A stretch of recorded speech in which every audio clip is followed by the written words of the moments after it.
As we settle into the quiet rhythm of history's flow, we turn our thoughts to a time that feels both distant and yet strangely close. The age of Alfred the Great and the Anglo Saxon world of early medieval England. This was an era shaped by the steady beat of daily toil, the soft chants of monastic prayer, and the sudden clang of sword against shield in defense of fragile kingdoms. Tonight, as you drift toward rest, let us move together through the story of a remarkable ruler, a man remembered not only for his victories in war, but also for his devotion to learning, to law, and to the careful nurturing of a fragile English identity. In doing so, we will discover the world Alfred inhabited, the people he guided, and the legacy he left behind. To understand Alfred, we must first picture the landscape of 9th century England. It is a place of wide green pastures, of dense oak forests teeming with deer and boar, and of winding rivers that serve as highways in a world where roads are few and often poor. Villages cluster close to fertile soil, their houses built of timber and thatch, simple yet sufficient for the rhythms of life. In the distance rise fortified settlements known as burhs, early attempts at towns designed not only for trade, but also for protection. Beyond these humble communities stretch the borders of kingdoms: Wessex, Mercia, Northumbria, and East Anglia, each ruled by its own king, and each vulnerable to external threat. And what a threat it was. From the north and across the seas came the Vikings, skilled seafarers from Scandinavia. They arrived in swift, shallow-drafted ships that could glide up rivers and land on coasts with frightening speed. To the people of England, they brought terror and destruction. Monasteries plundered, villages burned, and kings slain. By Alfred's lifetime, the Viking challenge was no longer a series of raids, but a sustained attempt to conquer and settle the land. The so-called Great Heathen Army of the late 9th century did not simply seek treasure, it sought dominion. For the Anglo Saxon kingdoms, this was an existential crisis. Into this storm was born Alfred of Wessex in the year 849 at Wantage in Oxfordshire. He was the youngest son of King Ethelwulf, a pious and dutiful ruler. Being a youngest son meant that Alfred was not at first expected to become king. His elder brothers stood ahead of him in the line of succession. Yet fate and the relentless assaults of the Vikings altered that destiny.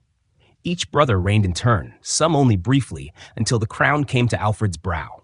He accepted the burden of kingship in a time of danger and uncertainty.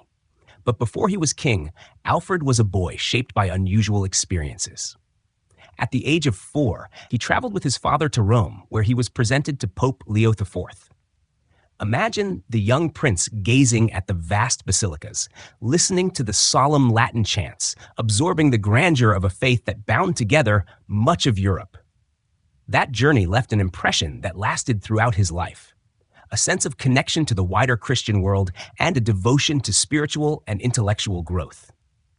Alfred's education, while modest in youth compared to later kings, was enriched by his curiosity.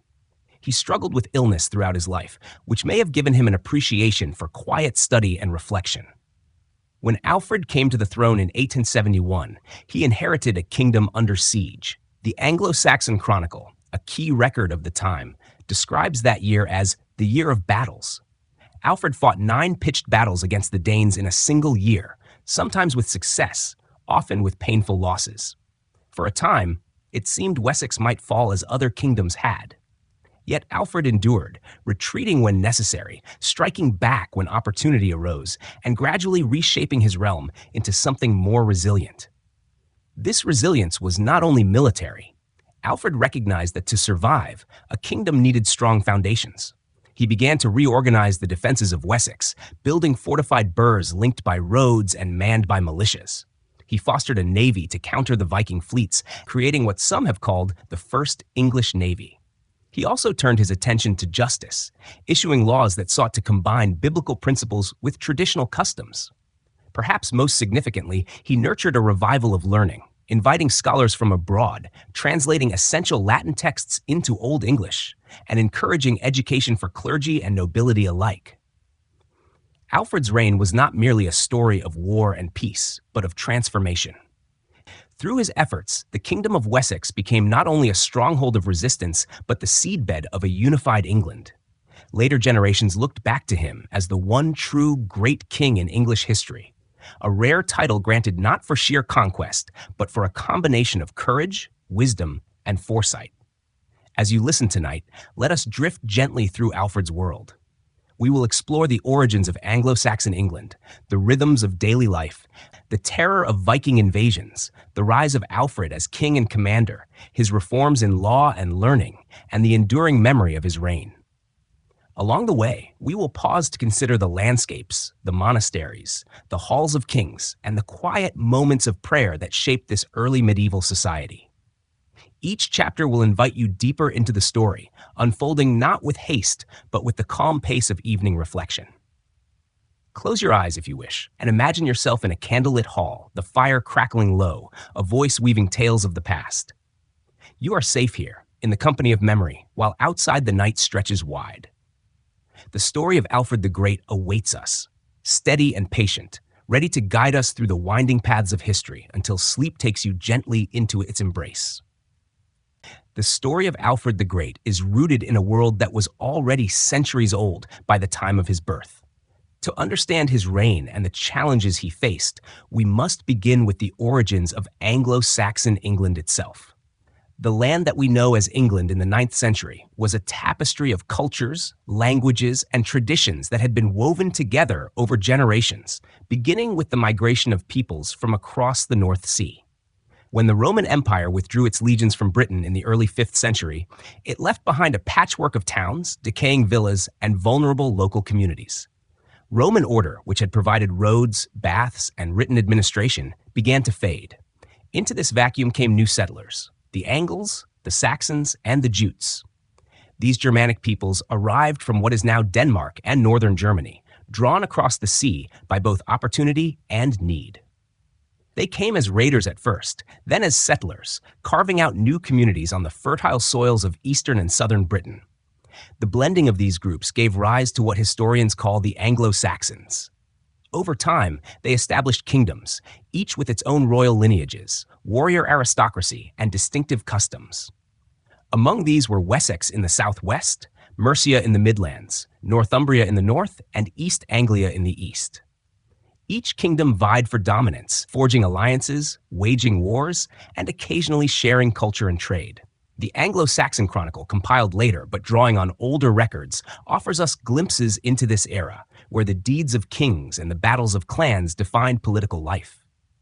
Culturally, Anglo-Saxon society was built upon a mix of warrior traditions and agrarian rhythms. At its heart was the comitatus, the bond between a lord and his retainers, who pledged loyalty in exchange for land, treasure, or protection. Feasting halls, such as those described in the epic poem Beowulf, were centers of both social life and political order. Here, warriors gathered around the fire, listening to poets chant tales of heroes, while mead cups passed from hand to hand. These gatherings bound communities together, reinforcing honor and loyalty. Yet the Anglo-Saxons were not solely warriors. They were farmers who tilled the soil with wooden plows drawn by oxen, who harvested barley and wheat, and who raised livestock that grazed on open pastures. Women tended to households, brewed ale, spun wool, and managed estates in their husbands' absence.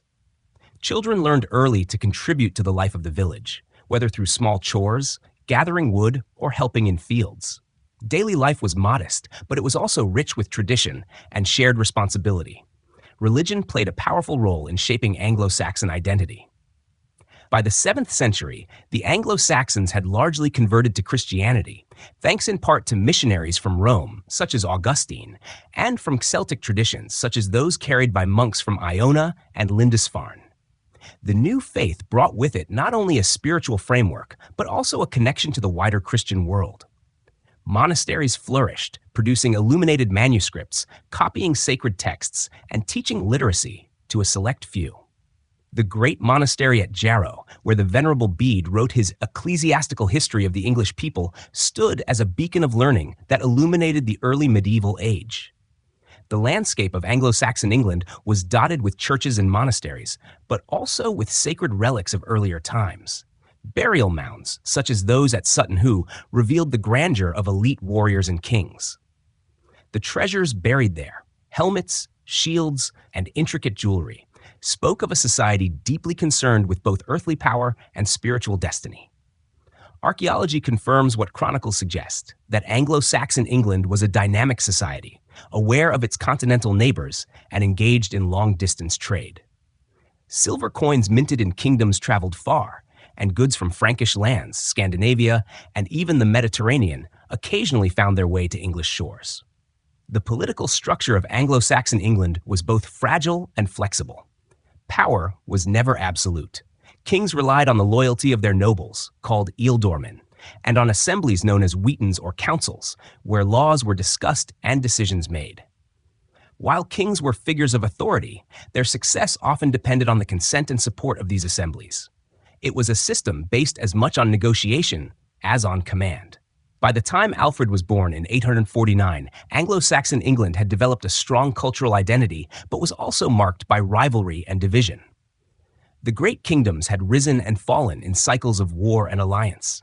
Northumbria, once the center of learning and piety, had declined through civil strife. Mercia, once dominant, had lost its supremacy. Wessex, Alfred's kingdom, was rising in prominence, but was far from secure. Each kingdom was vulnerable to external pressure, and none could yet claim to represent a unified England. Into this world came the Vikings, whose appearance would transform everything. But even before their longships cut through the waters of the Thames and the Humber, Anglo-Saxon England was already a place of complexity, resilience, and deep cultural roots. The foundations that Alfred would later build upon were laid by generations before him. Generations who had forged a land of villages and halls, churches and monasteries, customs and laws. Their struggles and triumphs created the stage upon which Alfred would act, and their heritage became the inheritance he sought to defend. As we close this first section, let us pause to picture Anglo-Saxon England in its quieter moments. A small village at dusk, smoke rising gently from thatched roofs, the sound of cattle being herded into pens, the evening prayers of monks drifting from a wooden chapel. These were the rhythms of life that carried on season after season, even as kings rose and fell. It is into this landscape, both fragile and enduring, that Alfred the Great would one day step, bearing the weight of destiny upon his shoulders. Alfred's early life begins in the small town of Wantage in present-day Oxfordshire, where he was born in the year 849. He entered a world already full of challenges, though he could not yet know the weight of destiny that awaited him. He was the youngest of 6 children born to King Ethelwulf of Wessex and his first wife, Osburh. Being the youngest son, Alfred was not expected to inherit the crown. His early life was, in many ways, shaped more by learning and faith than by politics, though the turbulence of the age soon pressed upon him. One of the most remarkable episodes of Alfred's youth occurred when he was only 4 years old. In 853, his father Aethelwulf made a pilgrimage to Rome, bringing the boy with him. Imagine the small child traveling overland and by ship, journeying across the Channel and through the heart of continental Europe. The voyage was long and difficult, yet the impression it made was extraordinary. In Rome, Alfred was received by Pope Leo IV, who, according to the sources, confirmed him as consul and blessed him.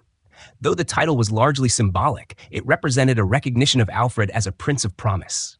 The grandeur of Rome, its basilicas filled with mosaics, its ancient ruins whispering of imperial glory, must have left a profound mark on the boy. This journey connected Alfred to the wider Christian world and planted in him a devotion to faith and scholarship that would later define his reign. Alfred's upbringing in Wessex reflected both the privileges and the burdens of royal birth. The Anglo-Saxon world valued learning, though literacy was not universal even among kings. Alfred himself confessed later in life that he did not learn to read until adulthood, though he had been an eager listener to the stories and poems recited by others. His mother Osburh once inspired a youthful contest between Alfred and his brothers. She offered a beautifully illuminated book of poetry to whichever of them could first learn to read it. Alfred's natural curiosity and determination led him to claim the prize. Whether or not the tale is embellished, it captures his reputation as a boy drawn to wisdom and the written word. Yet Alfred's childhood was not one of ease. He suffered from chronic health problems that would plague him throughout his life. Contemporary sources do not name the illness, though later traditions describe him enduring painful conditions that flared unpredictably. Some scholars have speculated about Crohn's disease or similar ailments, though we cannot be certain.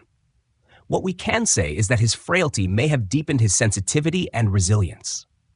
Where others might have found frustration, Alfred found patience, turning often to prayer and reflection. Family life in the royal household of Wessex was shaped by both affection and duty. His father Ethelwulf was known for his piety and generosity to the church, donating lands and treasures to monasteries. He sought to pass these values to his children. His brothers, Ethelbald, Ethelbert, and Ethelred, would each take the throne in succession before Alfred himself did. The bond between them was not always harmonious, for succession in Anglo Saxon England was not strictly by primogeniture, but often contested by brothers and nephews. Still, Alfred grew in an atmosphere where loyalty to family and kingdom intertwined, preparing him for the complex realities of rule. The daily rhythms of Alfred's early years would have been shaped by the Anglo-Saxon calendar. Seasons dictated activity: spring plowing, summer campaigns, autumn harvests, and winter feasting. As a prince, Alfred would have trained in martial skills, riding, hunting, and the use of spear and sword, while also attending religious services, learning prayers, and hearing the scriptures in Latin. His education combined physical and spiritual training, for a king was expected to be both a warrior and a guardian of the faith. Alfred's travels did not end with Rome. His father arranged for him to spend time at the Frankish court of Charles the Bald, ruler of the Carolingian Empire. There, Alfred would have encountered a sophisticated culture of scholarship, liturgy, and governance.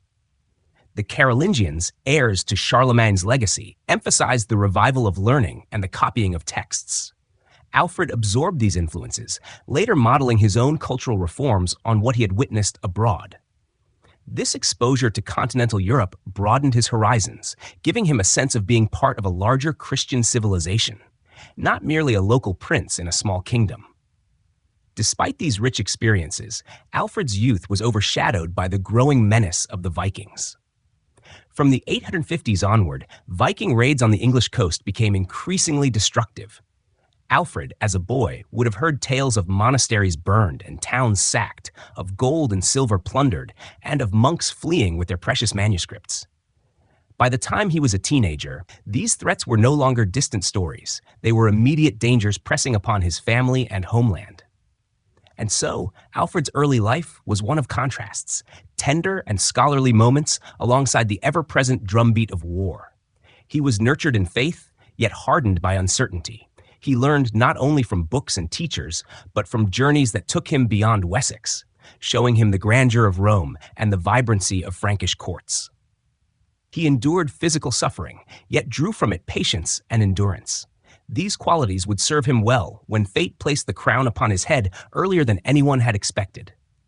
As we linger at the close of Alfred's youth, picture him as a boy seated by the hearth in a timber hall, listening to a bard chant the verses of Beowulf. His eyes are wide, his mind is turning, already imagining a world larger than his own. Outside, the night air is crisp, carrying the scent of wood smoke and damp earth. The boy does not yet know the burdens of kingship, but within him are the seeds of wisdom, resilience, and vision.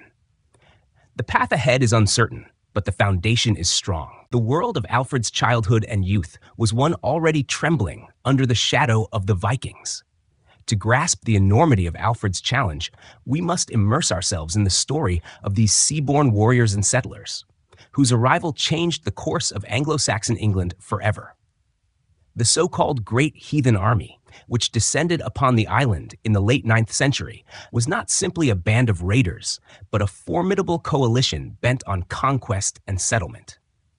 The Vikings had been appearing on English shores since at least 793, when the famous raid on the monastery at Lindisfarne shocked Christendom. Chroniclers wrote of sudden devastation, monks cut down at the altar, and sacred relics scattered. Over the next decades, raids became more frequent.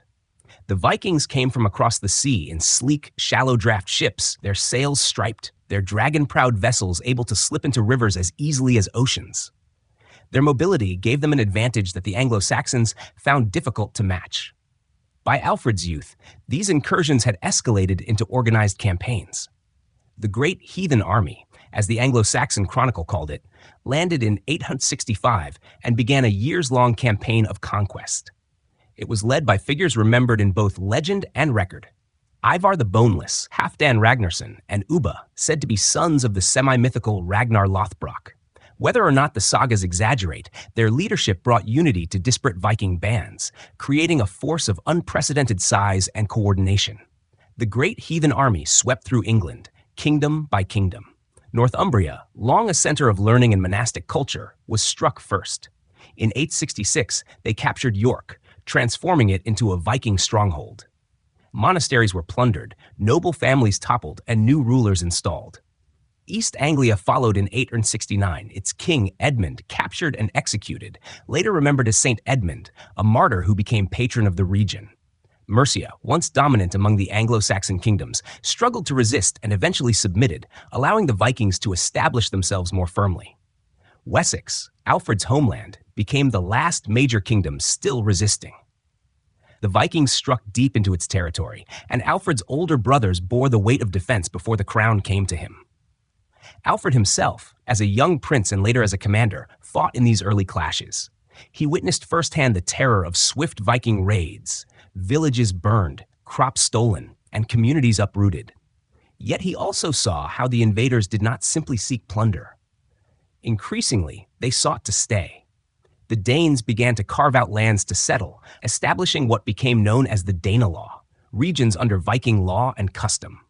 To the Anglo-Saxons, this was more than a military threat. It was an existential one. The Vikings brought their own gods, their own languages, their own systems of governance. Conversion to Christianity was sometimes a condition of peace treaties, but the cultural divide was stark. The presence of large numbers of Scandinavian settlers threatened to overwhelm Anglo-Saxon traditions and identity. The Chronicle, written from the perspective of Alfred's people, described these years as filled with great distress and great slaughter. Yet, it would be unfair to see the Vikings solely as destroyers. Archaeological evidence and later records show that they also integrated into local economies, farmed the land, and established vibrant trading centers. Towns such as York thrived under their control, becoming hubs that linked the North Sea world with distant markets. Silver coins minted under Viking kings bore both Christian and pagan symbols, reflecting a society in transition. The Vikings were warriors, but they were also settlers, craftsmen, and merchants. For Alfred and his contemporaries, however, the immediate experience was one of survival. The great heathen army seemed unstoppable. Its warriors employed tactics unfamiliar to the Anglo-Saxons, favoring rapid strikes, fortified encampments, and flexibility over rigid battle lines. The shield wall, the standard defense of the Anglo-Saxons, sometimes broke under the pressure of Viking ferocity. Villages lay abandoned, their people displaced. The psychological toll was immense, for no coast or river valley felt safe. By the late 860s and early 870s, the situation was critical. The Vikings had established winter camps, something unprecedented in earlier decades of raiding. Instead of returning home after plundering, they chose to remain, planting roots in conquered lands. This permanence marked a new phase of the struggle. England was no longer facing occasional raiders, but a movement of peoples determined to settle. It was in this crucible of crisis that Alfred's character was forged. He was not yet king, but he was already engaged in the defense of his people, riding with armies, advising his brothers, and witnessing defeats that threatened to undo all of Wessex. The great heathen army loomed as the greatest challenge of his generation, and the question of whether the Anglo-Saxons could endure remained uncertain. As we pause here, let us imagine the landscape of those troubled years, the smoke of burning villages rising on the horizon, the sound of axes splintering timber as Viking ships are dragged ashore, the anxious prayers of monks huddled in wooden chapels, their voices lifted against the night. And amidst it all, a young Alfred, watching, learning, and preparing for the role destiny was about to thrust upon him. The Vikings had come, and England would never be the same. Alfred's path to kingship was shaped not by gradual preparation, but by the relentless urgency of crisis. In the year 871, his brother King Ethelred of Wessex died, leaving Alfred as the next in line. Though he was the youngest of Ethelwulf's sons, fate now placed the weight of a kingdom upon his shoulders. He was only 22 years old, and the circumstances could hardly have been more difficult. The Viking Great Heathen Army was pressing hard upon Wessex, and the year itself came to be remembered in the Anglo Saxon Chronicle as the Year of Battles. Alfred's accession was marked almost immediately by combat. The Chronicle records that Wessex faced 9 engagements with the Vikings in that single year. Alfred, newly crowned, was thrust into the heart of these struggles. At Ashdown, he won a significant victory, commanding a portion of the West Saxon forces while his brother was still alive. Chroniclers noted Alfred's boldness. He charged ahead of his troops, determined to hold the line until reinforcements arrived. The victory at Ashdown was a moment of relief, but it did not secure lasting peace. Defeats soon followed at Reading and elsewhere, as the Vikings regrouped and struck back. The burden of kingship weighed heavily. Alfred inherited not only a crown, but also a kingdom on the brink of collapse. The Anglo Saxon Chronicle tells us that many of his people were weary, their faith shaken by repeated devastation. Crops had been destroyed, monasteries plundered, and villages abandoned. To hold his throne, Alfred needed more than courage. He needed resilience, strategy, and an ability to inspire loyalty in the midst of despair. The young king faced difficult choices. Unlike some rulers who fought to the last without compromise, Alfred recognized the need for flexibility. When pressed, he negotiated peace, paying tribute to the Vikings in order to secure temporary respite. This tribute, sometimes called danegeld, was a controversial measure. To some, it seemed humiliating, a sign of weakness. Yet Alfred understood that it bought time to regroup, time to rebuild defenses, and time to prepare for the next assault. He did not see tribute as surrender, but as a tactical pause in a struggle that could not be resolved in one season. For several years, Alfred fought a desperate defensive war. The Vikings, under leaders such as Guthrum, sought to conquer Wessex outright, as they had done in Northumbria and East Anglia. At one point, Alfred's position seemed hopeless. In the winter of 878, Guthrum launched a surprise attack on Chippenham, where Alfred had established his royal residence. The king barely escaped with his life. Much of Wessex fell under Danish control, and Alfred found himself reduced to hiding in the marshes of Somerset, with only a small band of loyal followers. It was during this dark time that the famous story of Alfred and the burnt cakes emerged. Later folklore tells us that, while seeking refuge in a peasant woman's home, Alfred was tasked with watching cakes baking on the hearth. Distracted by his worries, he let them burn, and the woman scolded him harshly, not realizing she was chastising her king. Whether true or apocryphal, the tale captures something important: Alfred's humility, his humanity, and the precariousness of his situation. He was a king without a throne, clinging to survival in the marshes. Yet from this low point, Alfred began to turn the tide. In the spring of 878, he rallied his forces at a place called Athelney, where he constructed a small fortress amid the marshes. From here, he sent messages throughout Wessex, calling his thegns, noble retainers, and their men to his side. Slowly, his numbers grew. By May, he had gathered an army strong enough to face Guthrum in open battle. The climactic confrontation came at Edington. Alfred's forces, though weary and outnumbered, stood firm in their shield wall against the Danish host. Chroniclers describe the battle as fierce and decisive. When at last the Vikings broke, Alfred pursued them to their fortress, besieging them until Guthrum agreed to surrender. The victory at Edington was more than a military triumph. It was a turning point in the history of Wessex and of England. As part of the peace settlement, Guthrum agreed to be baptized, taking the Christian name Athelstan, with Alfred himself serving as his godfather. The Treaty of Wedmore, which followed, formalized boundaries between Wessex and the Danelaw, the region under Viking control. While it did not end the threat of future raids, it secured Wessex for the moment and gave Alfred the breathing space to begin reforms that would strengthen his kingdom against future dangers. Alfred's early years as king thus reveal his qualities of endurance and adaptability. He was not a ruler who sought glory at all costs, but one who understood the long struggle ahead. He endured defeat, exile, and humiliation, yet never surrendered. Instead, he turned setbacks into opportunities, buying time when he needed it, striking hard when the moment was right. As we leave this chapter, imagine the young king after Edington, standing in the quiet aftermath of battle. The field lies silent, the cries of war replaced by the whisper of wind through the grass. Around him, his people gather, weary but hopeful. Alfred looks not only at what has been won, but at what must still be built. For survival alone is not enough. If Wessex is to endure, it must be reshaped into something stronger, something lasting. The trials of kingship have only begun. The victory at Edington secured Alfred's throne, but the challenges facing Wessex were far from over.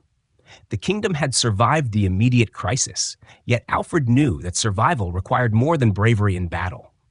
If Wessex was to stand firm against future invasions, it needed stronger defenses, better organization, and a system that could outlast the unpredictability of Viking attacks.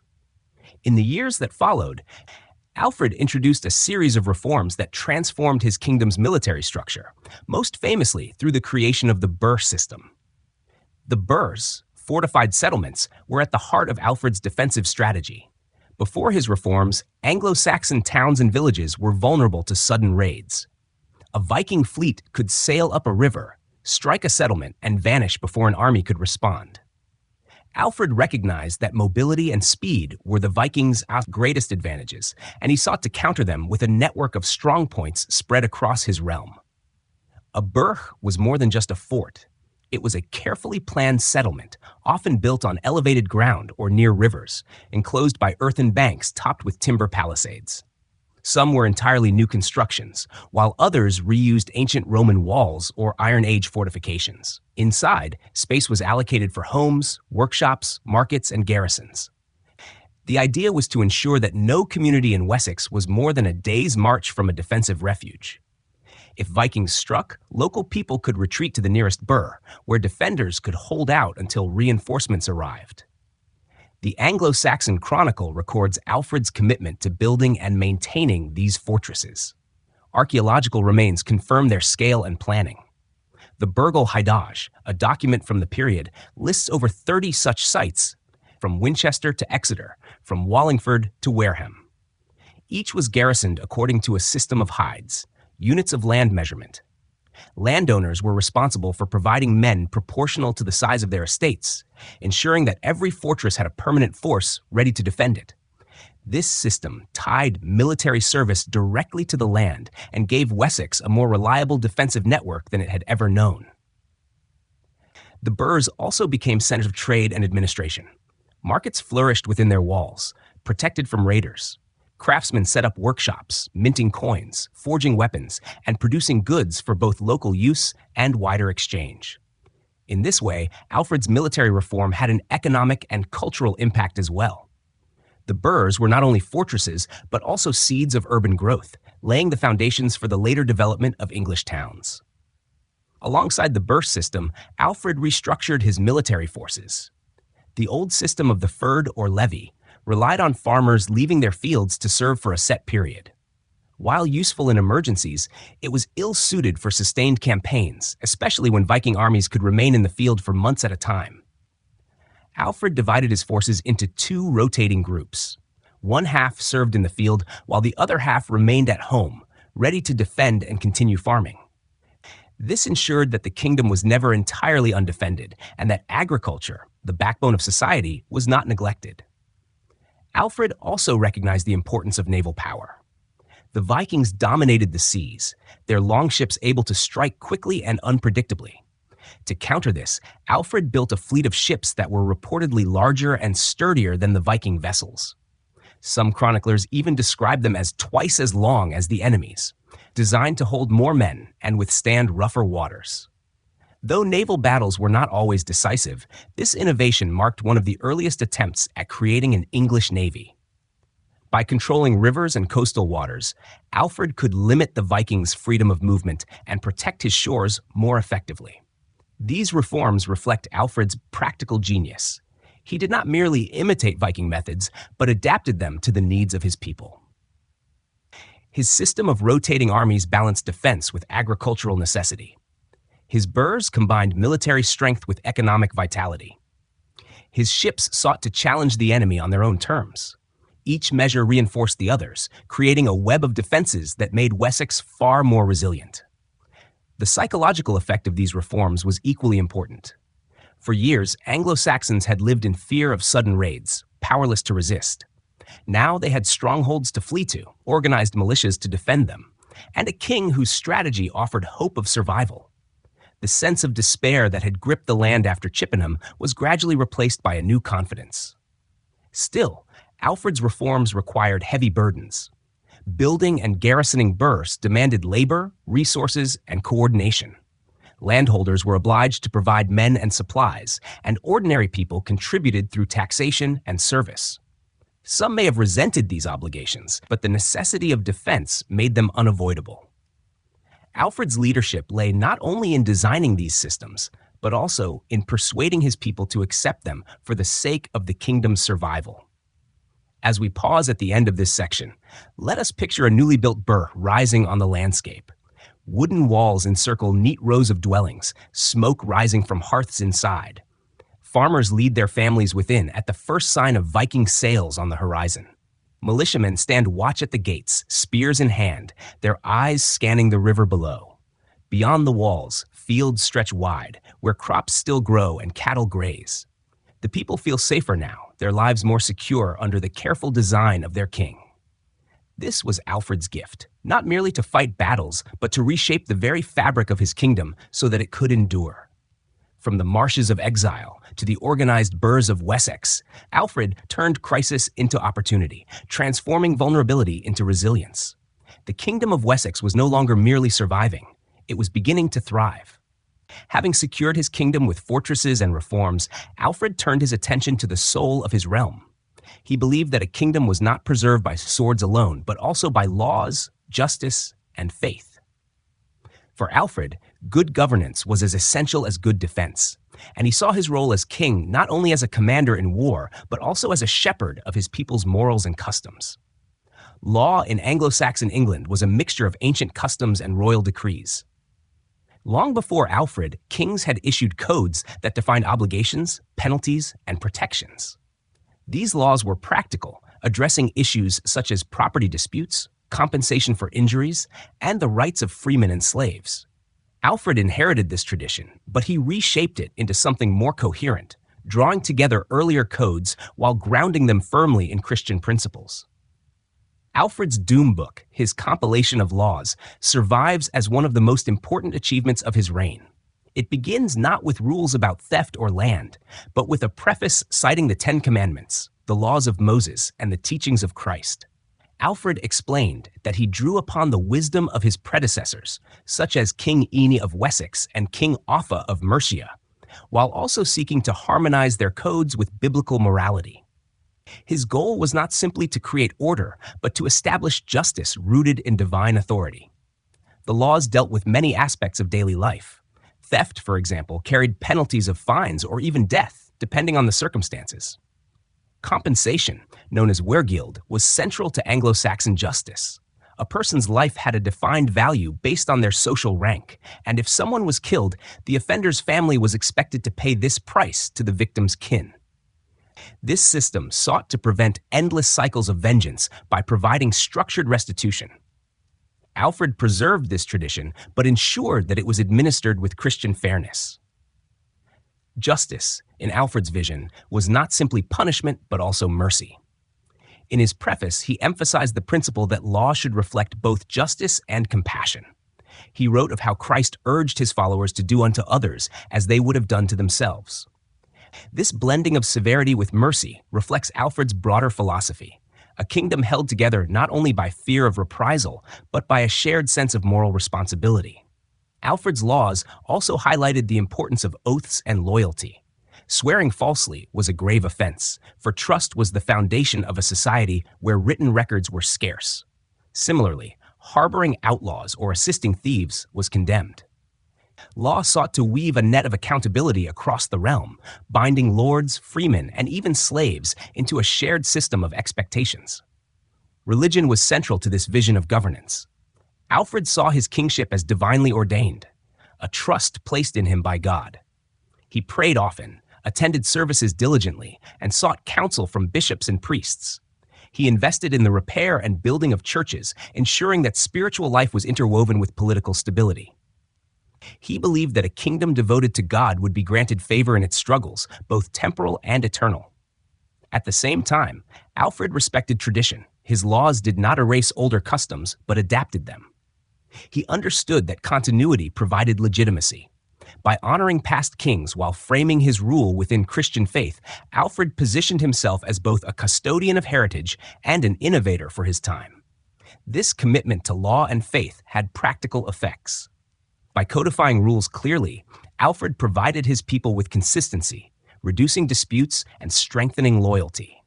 People could trust that the king's justice was not arbitrary, but grounded in written authority and divine guidance.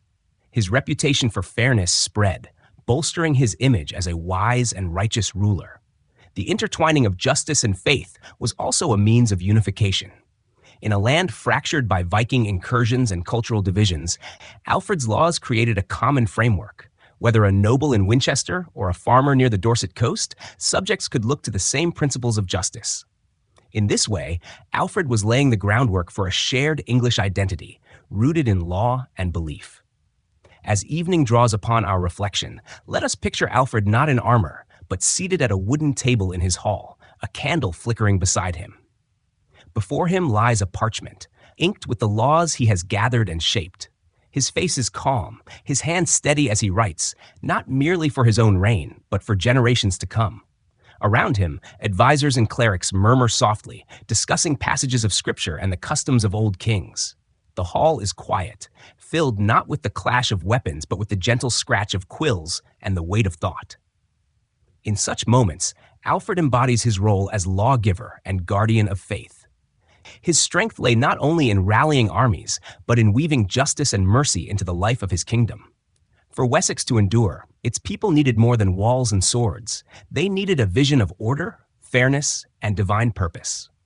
Alfred gave them that vision, binding his realm with laws as carefully crafted as the stones of his burhs. Having secured his kingdom's defenses and laid the foundation of just governance, Alfred turned his gaze toward the life of the mind. He believed deeply that a kingdom could not endure without wisdom, and that wisdom required both learning and the sharing of knowledge. In his view, ignorance was as dangerous as any Viking raid, for it weakened the fabric of society from within. Thus, Alfred the Great became not only a warrior and lawgiver, but also a champion of education and culture, initiating what historians have often called the revival of learning in Anglo Saxon England. To appreciate the magnitude of this revival, we must first understand the state of learning in Alfred's day. The Viking invasions had devastated monasteries and churches, the very centers of literacy. Monks fled, libraries burned, and many schools vanished. The Anglo Saxon Chronicle itself laments the decline, recording that south of the Humber, there were scarcely any men who could translate Latin into Old English. The clergy, once guardians of scripture and scholarship, had grown thin in number and training. For Alfred, this was a crisis as grave as the threat of swords, for a people cut off from learning would also be cut off from wisdom, memory, and faith. Alfred responded with characteristic determination. He sought out scholars from across Britain and from abroad, inviting them to his court. Among them were Grimbold, a monk from Flanders, John the Old Saxon from the continent, and Asser, a Welsh bishop, who would later write a celebrated biography of the king. These men became Alfred's companions, counselors, and teachers, helping him foster a climate of scholarship in Wessex. One of Alfred's most ambitious projects was the translation of essential works from Latin into Old English, the language of his people. He believed that wisdom should not be confined to a clerical elite, but shared more broadly. He himself participated in these translations, dictating or assisting with the rendering of texts into the vernacular. Among the works translated were Gregory the Great's Pastoral Care, a manual on the duties of bishops and rulers, Boethius's Consolation of Philosophy, a dialogue on fortune, suffering, and wisdom, and Augustine's Soliloquies, which explored the soul's relationship with God. These texts, rendered into English, became treasures for both clergy and laymen, allowing a wider audience to access the moral and philosophical traditions of Christendom. Alfred also insisted on the education of future generations. He ordered that freeborn young men who had the ability should be taught to read in English, and those who were destined for the church should go on to learn Latin. This dual system aimed to raise the general level of literacy while ensuring that the clergy retained access to scripture in its original language. By linking education to social responsibility, Alfred ensured that learning was not seen as a luxury, but as a duty of citizenship. The revival of learning was also closely tied to Alfred's sense of identity. He feared that without access to wisdom, the English would lose their culture and their sense of themselves as a people. Learning, in his view, was not merely practical but foundational to unity. By promoting education, he was, in a quiet but profound way, building the foundations of what would later become a national consciousness. His personal commitment to learning was extraordinary for a king burdened with war and governance. Alfred confessed that he did not learn to read until adulthood, yet he mastered the skill with determination and became a lifelong student. His example served as inspiration. If the king himself valued learning so deeply, so too should his subjects. He embodied the idea that knowledge was a source of strength no less vital than armies or fortresses.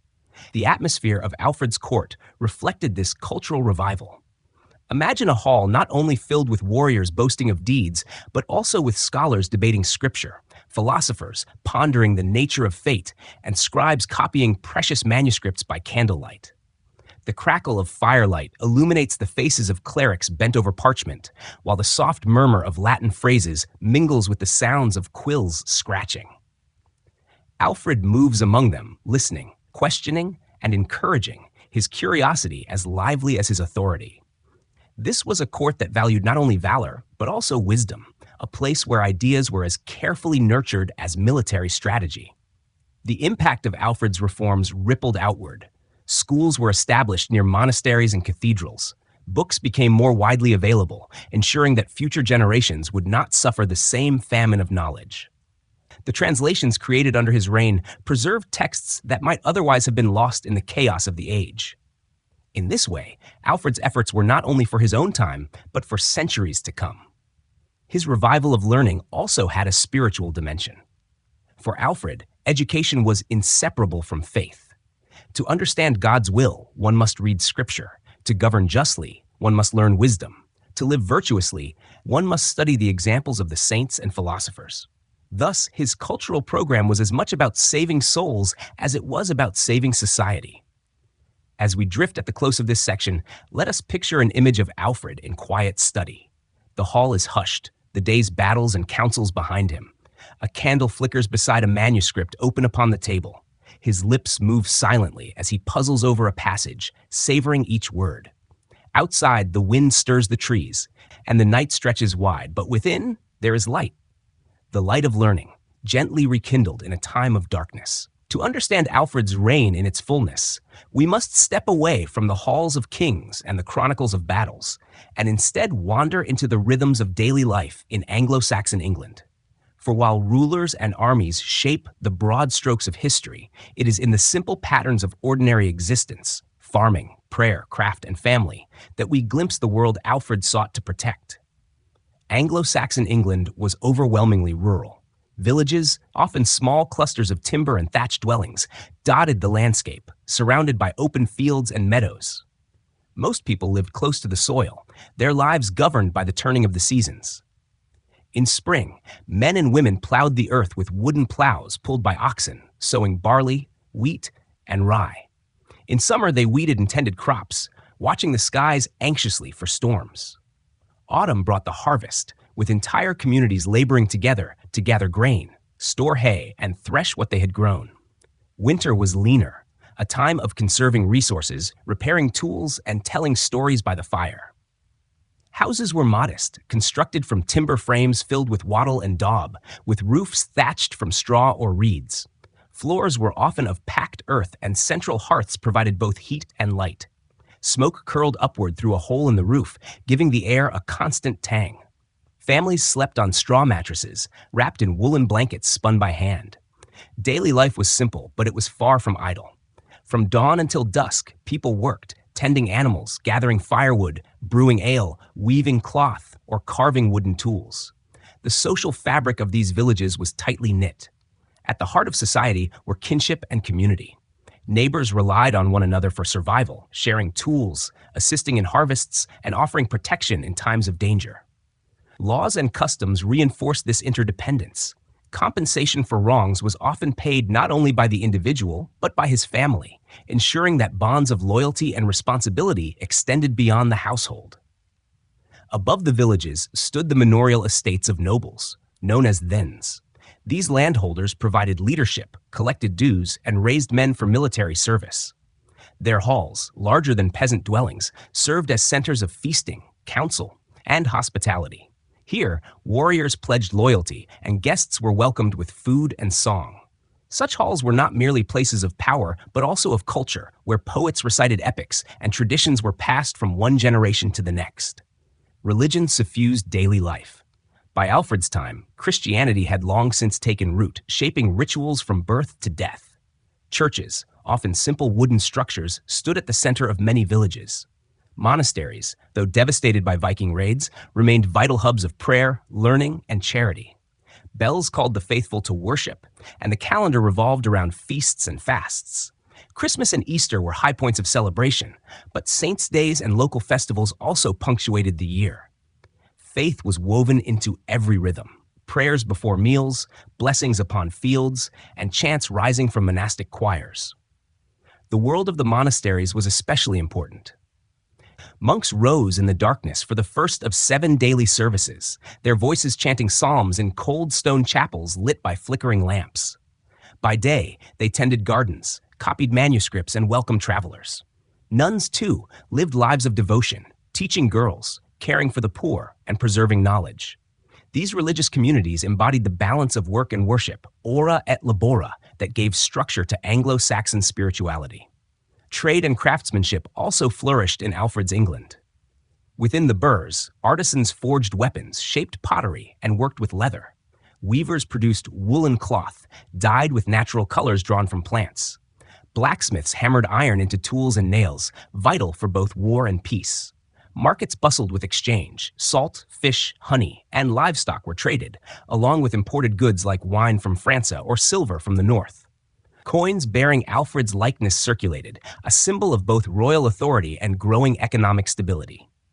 Life was not without hardship. Disease was a constant threat, with few remedies beyond herbs, charms, and prayer. Child mortality was high, and even adults were vulnerable to injuries, famine, and sudden illness. Yet there was resilience in the face of these trials. Families cared for one another, neighbors supported those in need, and faith offered comfort in suffering. Education, while rare for common folk, was increasingly encouraged by Alfred's reforms. Children of nobles might learn to read English and Latin, while others absorbed wisdom through oral tradition, songs, proverbs, and stories told by the hearth. Storytelling was more than entertainment. It was a way of remembering the past and teaching values. Tales of heroes, saints, and ancestors bound communities to their history and inspired them to endure. The natural world framed everything. Fields stretched wide under shifting skies, forests whispered with game, and rivers glistened as both lifelines and hazards. Travel was slow, on foot or horseback, though boats provided swifter passage along rivers and coasts. Seasons dictated movement and work. Life was intimately tied to land and weather, and people saw God's hand in the cycles of growth and decay. As we conclude this reflection, let us picture an Anglo Saxon village at twilight. Smoke drifts lazily from roofs as families gather inside for the evening meal. Children laugh softly, dogs bark in the distance, and the glow of firelight spills from open doors. Beyond the village, the dark silhouette of a church rises against the fading sky, its bells silent now until dawn. These are the lives Alfred sought to defend, the quiet labors, the simple joys, the bonds of kin and faith.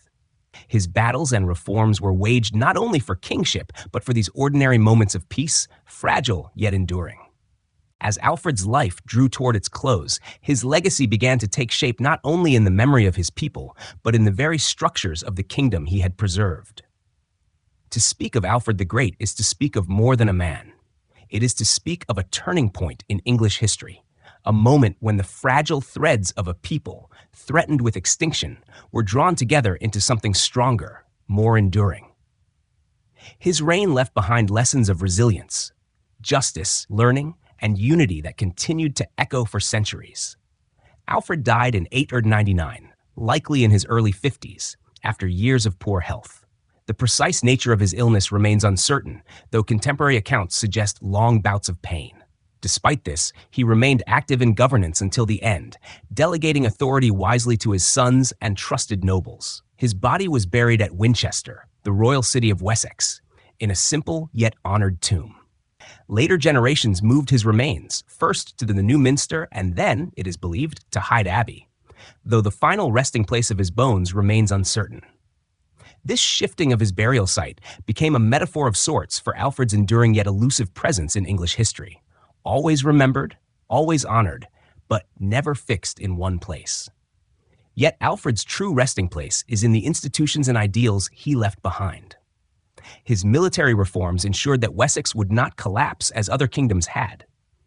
The Burh system, strengthened by his successors, provided the backbone of English defense for generations.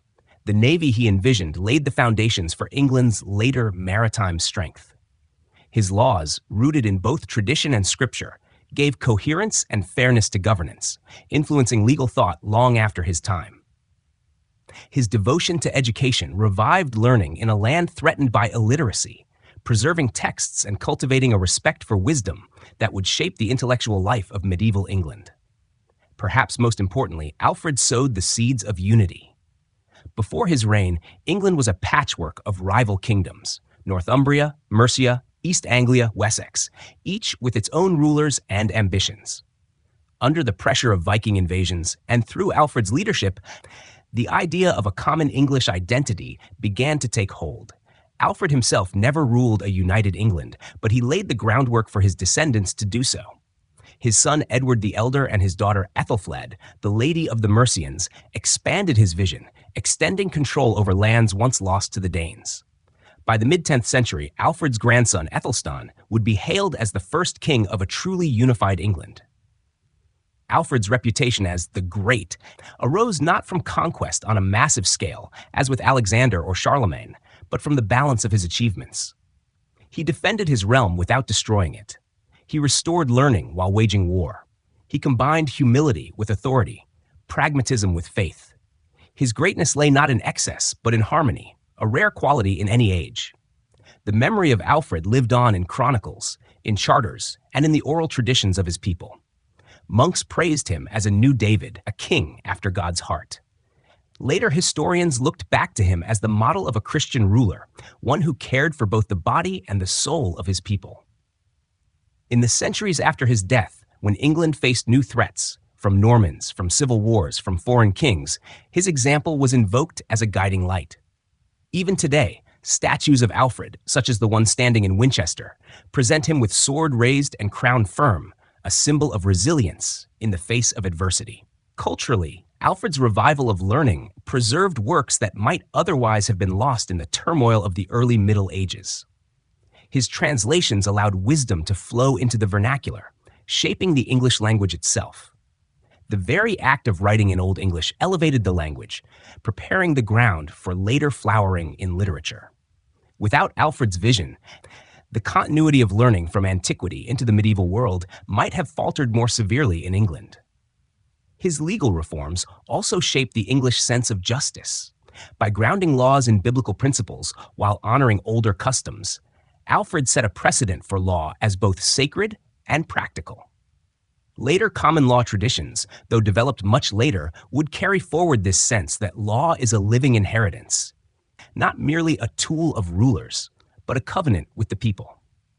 On a more intimate level, Alfred's legacy was the preservation of ordinary life. His wars and reforms were not for glory alone, but for the villages, fields, churches, and monasteries that made up the heart of England. He fought so that families could gather around hearths without fear of sudden violence, so that monks could copy texts by candlelight, so that children could grow into a world where learning and faith still had a place.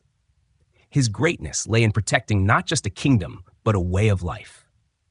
As we reflect on his story, let us return once more to the image of Alfred in his hall. He sits not as a warrior now, but as a teacher, surrounded by scribes and clerics, a manuscript open before him. His hand rests on the page, his eyes calm, his voice steady as he explains a passage to those gathered. Outside, the land is at peace, fields stretching wide beneath the soft glow of twilight. The king has borne his burdens, and his people, for the moment, are safe. Alfred the Great's story is not one of endless triumph, but of endurance, vision, and care. It is a story that shaped the destiny of England and continues to inspire across centuries. As you drift into sleep, carry with you the gentle knowledge that even in times of chaos, wisdom and faith can preserve what is most precious. The fire burns low, the hall grows quiet, and the voice of history softens to a whisper. Alfred rests, and so too may you.